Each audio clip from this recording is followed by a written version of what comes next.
Well,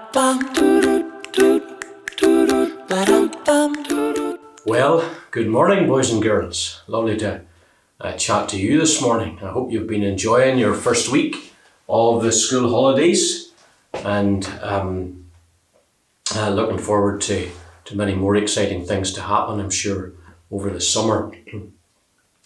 What I want to do this morning is to do a wee Who Am I quiz with you.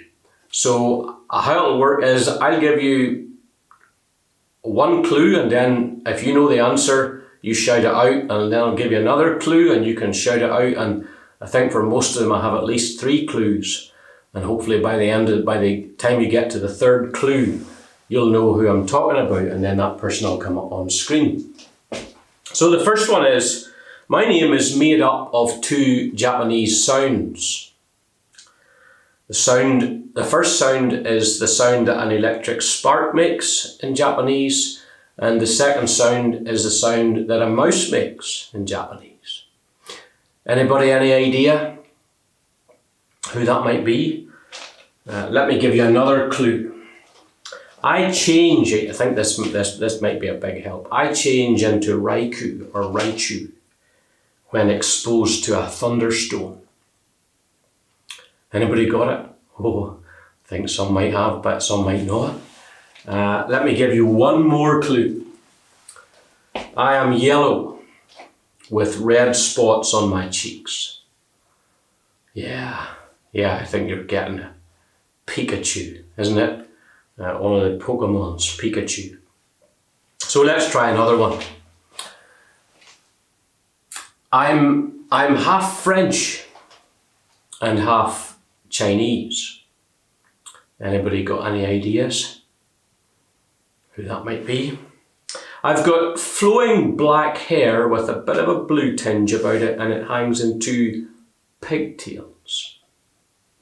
Is that enough? Half French, half Chinese, flowing black hair, a little bit blue. Here's another clue. I think this will probably clinch it for you. Sometimes I become Ladybug or Lady Noir, or I change into many other creatures as well. Anybody know? Yeah, I thought you would. Marinette Dupain-Cheng from Miraculous. Very good. Okay, a couple more. When I'm working, I wear red.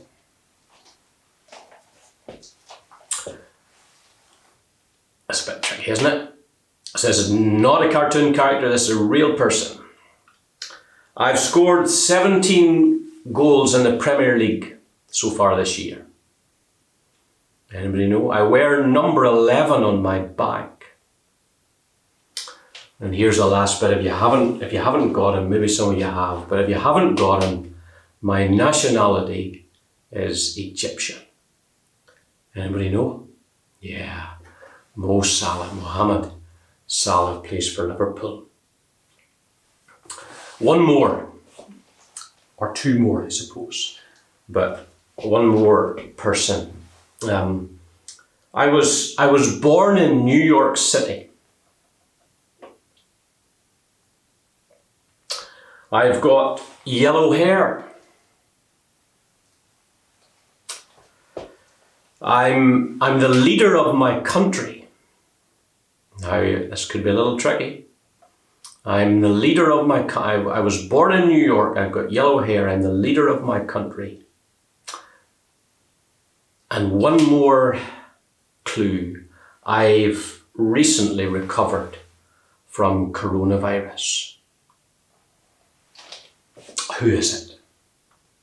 No, it's not Donald Trump, but it's, Boris Johnson, our Prime Minister. And then another Who Am I? Who am I? I lead my people out into the desert. Think back into Bible stories. I lead my people out into the desert.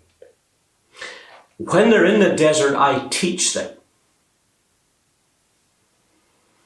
though there is no food in the desert, yet I provide food and feed my people. Can you think who that is? Yeah, it's God, isn't it? You remember the story that's told in the book of Exodus when God led his people out into the desert, into the wilderness. He taught them there, and then he fed them there. And in the story that we're going to read after a little bit in the service with the adults, and hopefully maybe you're able to listen in sometimes as well, and I hope it makes sense. In the story that we're going to read with them, Jesus seems to be doing a who am I almost with his disciples and with a big crowd of people that had gathered round, but mainly with his disciples.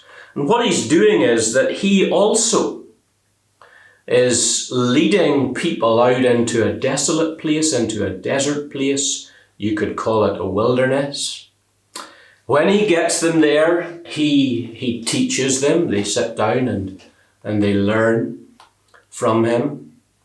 And then also they're hungry. And so just like God did, even though there's no food there or hardly any food there, he provides food for them. You know the story of the feeding of the 5,000, where one little boy has 5 loaves and 2 fish, and Jesus takes that meager portion, that small lunchbox, so to speak, and looks up to heaven and breaks it, and miraculously there's enough bread for 5,000 people and maybe a few more as well. And so I think he's playing a game of who am I? I think he's trying to help the disciples by various clues to come to understand that he is God and that he is able to do the same things as God, and that he has come to lead his people out, to teach them and to feed them. And so he is a good shepherd. So he's somebody, and I think the picture is of him being a shepherd, not for sheep, but for people. And a shepherd feeds us and cares for us. Well, I'm really looking forward to seeing some of you, I hope, next Sunday at church. I'd love it if your parents think it's right for you to come back to church again next week. We'll have a shorter service. We won't have any special children's programs next week, but we will shorten the service down to about 45 minutes. And I won't talk for a big long time, but I'll talk in 3 separate blocks, and maybe that will be helpful, and we'll try to do wee bits and pieces in the middle of it that's helpful for you to engage with as well. And so we'd love to have you there next Sunday as the family of God's people gathers together again. Thank you for listening.